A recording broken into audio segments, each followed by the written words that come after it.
This is a view Agent Mark M. has almost on a daily basis from his 350 A-Star Customs and Border Protection helicopter. For security reasons, we can't reveal his full name, but we can certainly tell you about his job, or better yet, we'll let Brandon Tucker describe it.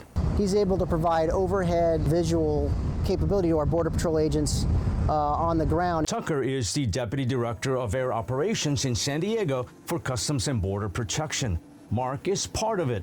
One of his jobs is to work with agents down below. We get that helicopter overhead and we can provide that eye in the sky with direct radio communications with Border Patrol agents on the ground. A typical border enforcement mission in the A-Star helicopter, they're flying relatively low to the ground in the mountainous regions, and San Diego is unique in that we've got the urban environment where we've got the border wall in place, and as well as the Otay Mountains and into the desert toward El Centro. So we've got a pretty diverse border enforcement mission set here in San Diego, and oftentimes where they're called out is those remote areas in the Otay Mountains and east, where it's difficult for Border Patrol agents to get in, where they've got groups of undocumented non-citizens that they need to get into, and that's where the A-Star helicopter really helps out a lot. Another of Mark's responsibilities is helping stranded migrants. On this day, he flew over agents and fire personnel who came to the aid of a man who got injured after falling from the border barrier.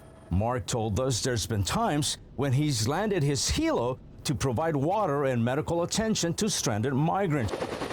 Air and Marine Ops also uses Black Hawk helicopters, which have more capabilities. And its advantages are we're able to airlift in Border Patrol Borstar to provide medical services for migrants in distress. We can also provide fast roping for BORTAC teams to insert them in different rugged locations where vehicles can't get in there.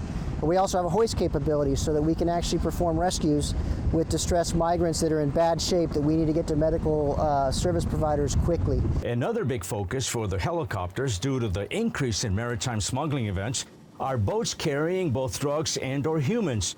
Pilots like Mark are being called out to provide cover for agents who are intercepting smugglers on the water. From the air, they can give chase until the boats arrived. They also help with rescue operations should migrants go in the water, like we saw back in May, when 3 people died and more than 24 were injured when their boat hit some rocks along the San Diego shoreline. Any of the criminal organizations, they are marketing their services, so to speak, to these migrants who have never been sometimes on a boat. I don't think it's worth any amount of money to be smuggled, especially here in the maritime environment, because it can be so unforgiving. Salvador Rivera, Border Report.